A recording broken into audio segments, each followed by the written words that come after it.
Good morning, everyone. So as Paolo said, I'm Donnie Oakley. I'm currently an undergraduate student at the University of Southampton.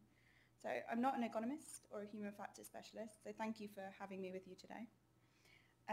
But what I do have is a background in what I like to call terrestrial architecture, which has given me a rather different perspective on ship design and how it impacts those who live and work on board. Today I'm going to talk to you about how applied ergonomics can be used to enhance maritime rules and regulations. So last year I undertook a summer placement with Lloyd's Register developing ergonomic guidance for safer access and egress, and we're going to discuss some of the ideas that drove and underpin that work today.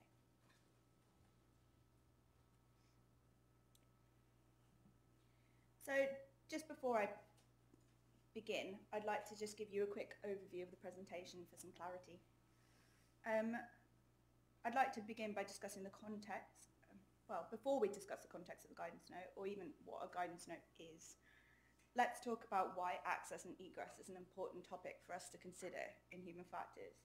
Why is it so important? Why is this worth our time? Next, I'll introduce the guidance note and discuss some key points around its scope and framework, and discuss how ergonomics can be applied within its context.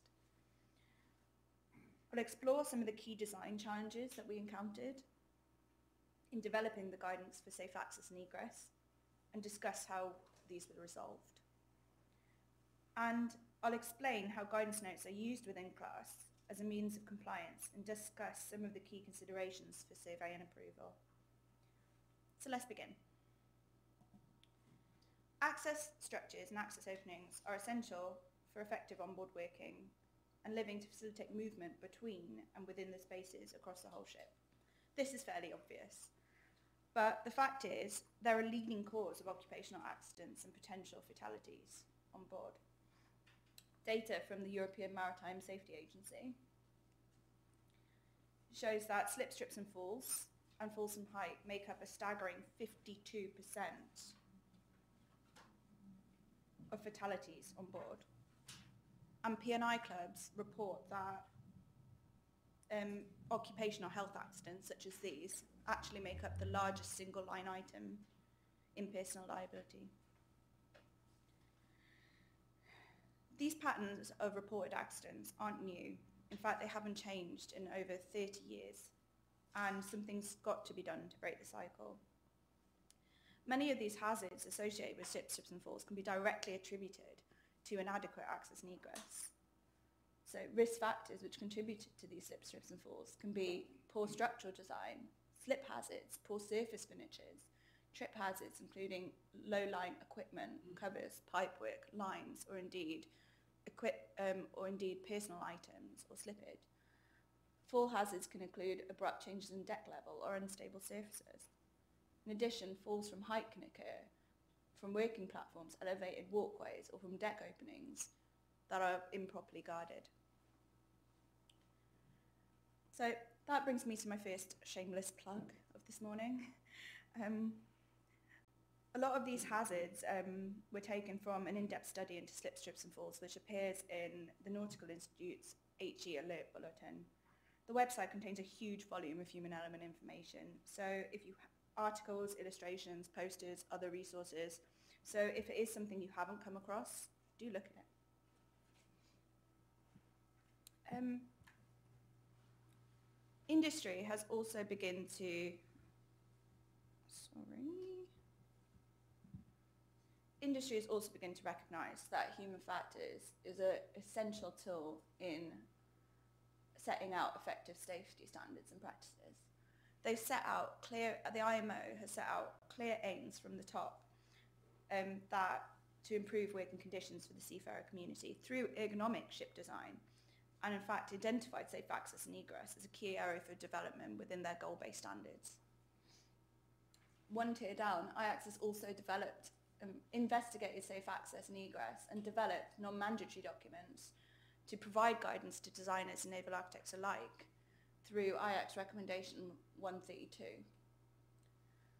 And lastly, class societies, following the lead of IACS, have started to develop voluntary notations and products that give guidance on safe access and egress. Lloyd's Register's response to this is to develop a guidance note for ergonomic safe access and egress. What is this? Simply put, it's a product offering improved crew safety through the application of ergonomics to ship design. Within the guidance note, there's a comprehensive range of guidance for a full spectrum of commonly used access structures and arrangements on board ship, including stairs, vertical ladders, inclined ladders, ramps, walkways and work platforms, access openings such as hatches, manholes and even deck scuttles, access control such as doors, hatch covers and manhole covers, safety devices and fall protection such as handrails, guardrails, safety cages and fall arrest devices, and signage, safety signs and safety markings.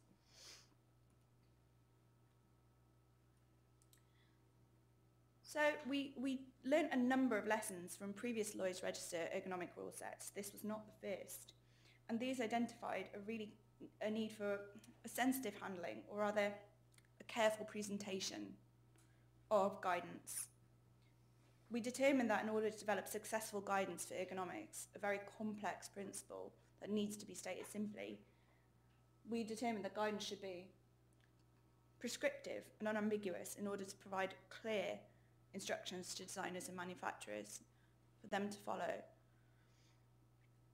Defensible with scientific merit in order to withstand challenges by our stakeholders, and as everything we do as engineers, as naval architects, should be evidence-driven. Written in simple language, the guidance note was designed to be a tool that could be understood by ergonomists and non-ergonomists alike. And lastly, accessible, verifiable such that compliance assessment is straightforward by surveyors. The role of class is to determine compliance, and without accessible criteria, this simply cannot happen. In the next section, I'd like to talk to you briefly about some of the ergonomic principles that underpinned the guidance notes and how these have been applied to guidance. For the ergonomists in the room, this might seem rather trivial, but it's important to note that the purpose of the guidance note was to upskill designers and to be used as a design tool. Firstly, we considered the environment. Ships operate in a dynamic and sometimes volatile environment. We all know this. And this environment can't be isolated from the work that's conducted on board. So some of the environmental conditions that the recommendations take account of, things that are added to the working environment, things that are unexpected, include the expected extent of vessel motion. For example, potential interference with moving, walking, standing or climbing due to vessel instability. The effect of environmental conditions that may influence usability and safety. The effect of rain, snow, ice spray, wind and inclement weather. And lastly, the presence of operational hazards which increase the potential for accident and injury. And by operational hazards I mean things that are caused by the people working on board. So contamination with oil, spills, mess, or equipment left unattended.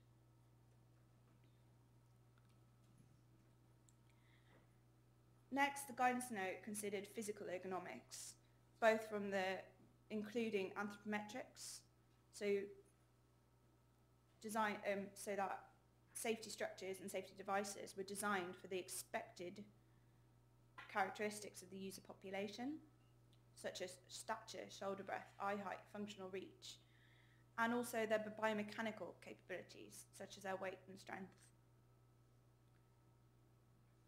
It's fairly obvious to us as ergonomists that we need to provide adequately sized access arrangements in order to enable the performance of the range of tasks that we require crews to perform on board. This is obvious to us as ergonomists, but truly it's not obvious to designers. The guidance note also recognises that people have mental capabilities, limitations and needs that impact their performance on a day-to-day basis. The guidance note considers cognitive ergonomics in terms of perception and reasoning, and applies this through the use of signage to ensure that access structures and openings are interacted with and used as intended, and that any hazards are made conspicuous in the space. I'll talk a little bit more about how this is applied and give you some examples later on in the presentation. What's really important to note in all of these ergonomics criteria and environmental criteria, that they arise from, they arise from considering the context of use in the space, such as the persons who will use the space, the tasks to be performed, the equipment to be used, the working environment, the location of the work, the frequency of the work. And within the guidance note, structural arrangements are actually provided with specific recommendations which outline their appropriate application. So to draw an example of ergonomics criteria for an access structure might include what spaces does this access structure connect? Where does it come from? Where is it going to? What is a task required to be performed in that space? What is its frequency of use? How many people use this access structure on a daily basis? Is there any hierarchy to use? Which spaces on my ship require better access? Where is access not so important?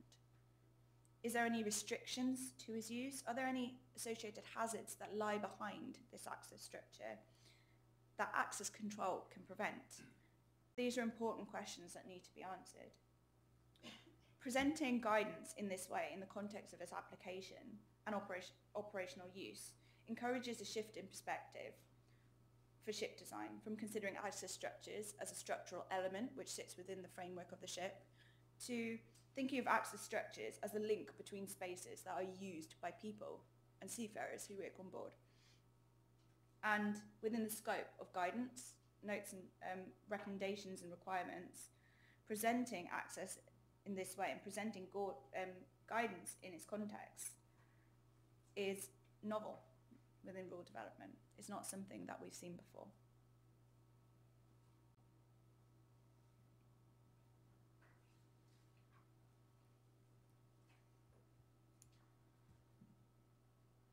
Okay, so several design challenges emerged in creating this ergonomics guidance for access and egress, and I'd just like to discuss some key examples which had a particular influence on how guidance was developed. Let's begin with access structures. So simply put, access structures are required to negotiate changes in elevation. This we know. We've discussed it before, but we'll discuss it again. The guidance presents these access structures as a link between spaces. And why? Because failing to consider where access is coming from and where access is going to can have dangerous consequences.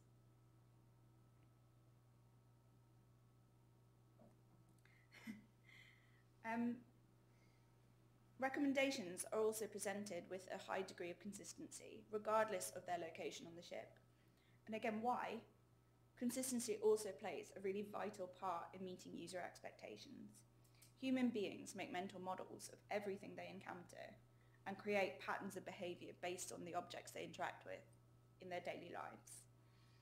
If a structure meets these expectations and corresponds to the mental models we create, there is more chance it will be used as intended and less chance of accident and injury. So recommendations move away from variations in access structure and recommend a blanket approach across the whole ship. Access openings presented a particular challenge for the development of these guidance notes. It's necessary to consider anthropometrics and development of prescriptive recommendations. We've covered this. But in the maritime sector, this is increasingly complicated because of the global nature of our industry. Our expected user population is extremely variable.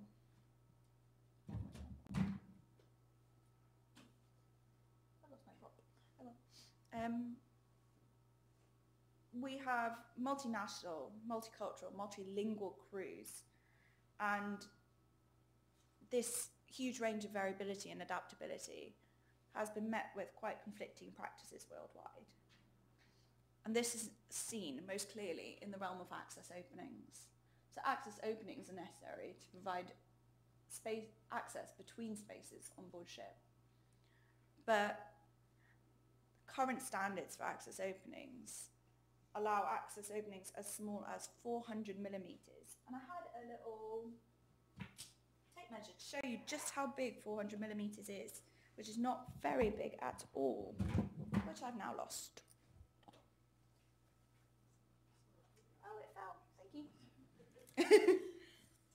So, ISO standards, the smallest normative size recommended in ISO standards is as little as 400 millimeters. I don't know about you, but getting through an opening that small with the appropriate equipment and breathing apparatus required is entirely infeasible. So here's where guidance departs from existing standards and recommend almost twice as much, 800 mil, as our normative size for access openings to account for this variation in global anthropometry. Those of us schooled in anthropometrics know that designing for the expected population is not always designing for the average user. In terms of access openings, we design for the largest, which is the best safety case made.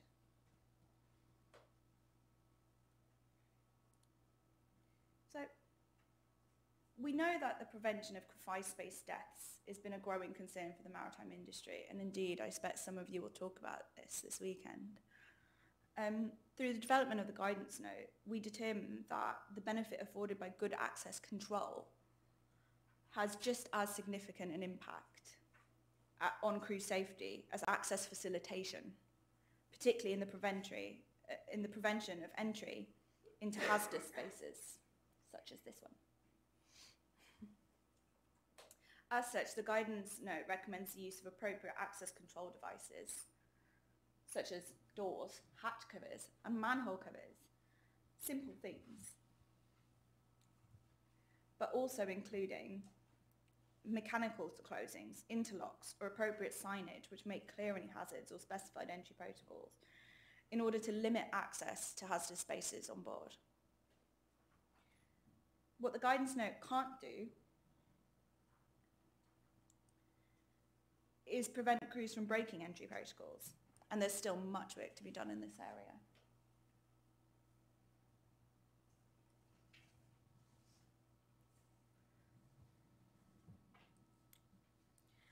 But unfortunately, we know that current ship operation is dependent on the crew accessing the structure, and it's not always possible to limit their access to dangerous spaces.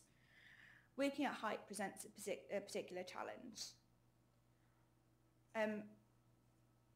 So safety devices and fall protection are essential in this area to prevent falls from height in particular. And guidance note recommends a 4-tier hierarchy of control based on NIOSH's original triangle of hierarchy of control. It encourages a shift in perspective from adopting a PPE mentality where fall arrest devices and fall restraint are used as a first port of call to asking designers to consider fall elimination in design conception. Where possible, can we arrange and design our spaces so that the risk of working at height is eliminated?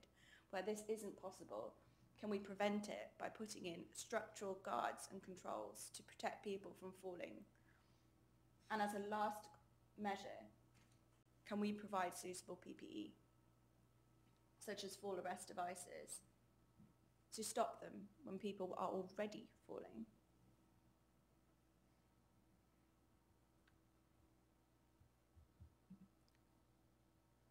Last but not least, the guidance note considers signage. Again, the consideration of guidance around safety signs and safety markings is a novel addition to structural guidance of this type.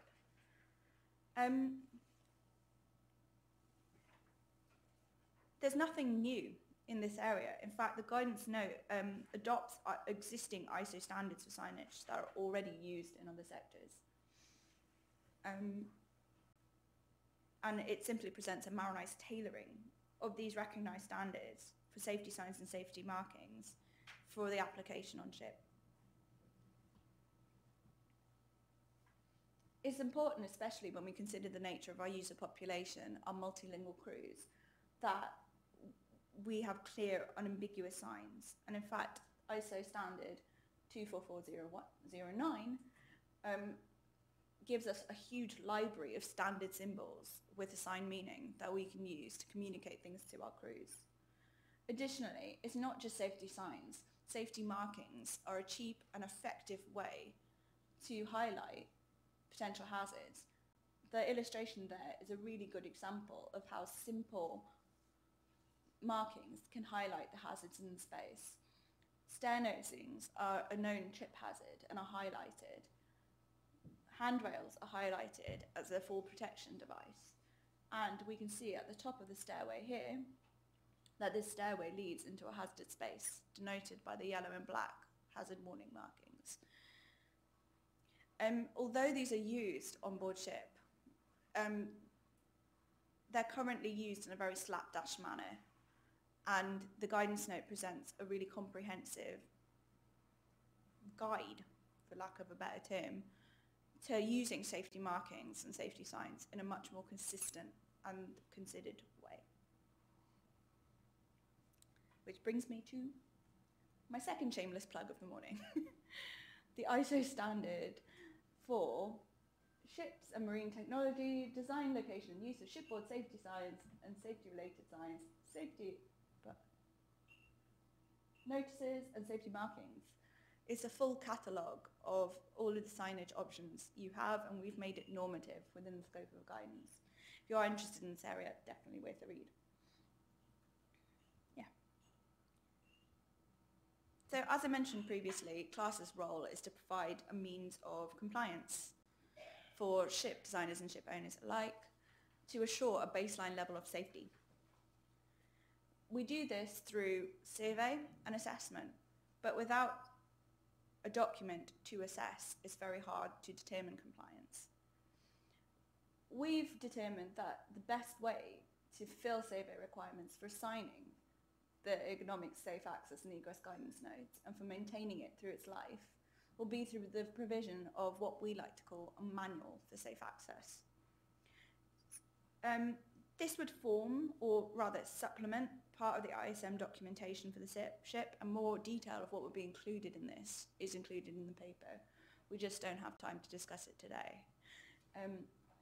But really, importantly for us as ergonomists, the manual for safe access would be a documentation of the applied ergonomics process. It would be a documentation of the design rationale, and this would be something that would communicate throughout the stakeholder process, providing a really vital link between design and operation.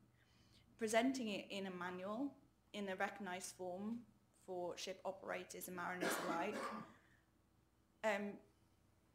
translates design into a language that's understood by our seafarers and understood by our surveyors, assuring that miscommunications which can really impact safety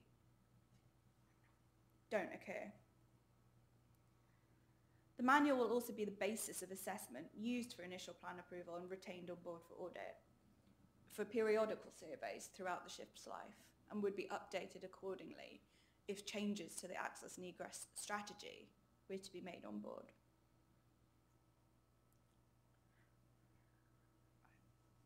I'd just like to finish with a few of my observations from the process of developing ergonomics guidance, my first foray into the field rather. Ergonomic recommendations such as this one really do have the potential of raising the baseline for seafarer safety. In addition, CLAS using guidance in this way presents a real opportunity to present ergonomic thinking to a really wide range of stakeholders and users. The guidance note devolves ergonomics expertise. Critically, we have done the ergonomics work for the designer and it's embedded into the guidance. We're not trying to fulfill the role of the ergonomist with the guidance note, but we're trying to enhance it, giving designers tools to apply more ergonomic thinking into their day-to-day work. it's a multiplier on ergonomics expertise and puts it into a recognised form that's more easily understood by non-ergonomists. Prescriptive guidance provides clear instructions to designers and shipyards and verifiable standards for assurance, using our ergonomic principles and translating them into measurements, things you can count and measure. Make sure that designers can follow these instructions in an unambiguous way. And it's hoped that the successful application of guidance notes such as this one will drive the development of more ergonomics rule sets. Safe access and egress is only one topic in a huge field of problems that are causing safety on board today. It is important to note the limitations of guidance notes such as this one, and this type of design guidance isn't going to be suitable for all ships, or not especially novel or complex arrangements. As new technologies emerge and designers need to request sort of derogations from class rules, or they're going to need to present an evidence base to show that access and egress arrangements are safe. And for that, it's more appropriate to adopt a goal-setting methodology. So guidance notes like this provide a good first step into understanding what forms a good access and egress strategy, but cannot form the entire solution. And just as a final message, what we do as designers and naval architects can only go so far. We also need to ensure that we're working with ship operations to put in place good safety procedures on board. However well something's designed, it still needs to be operated safely.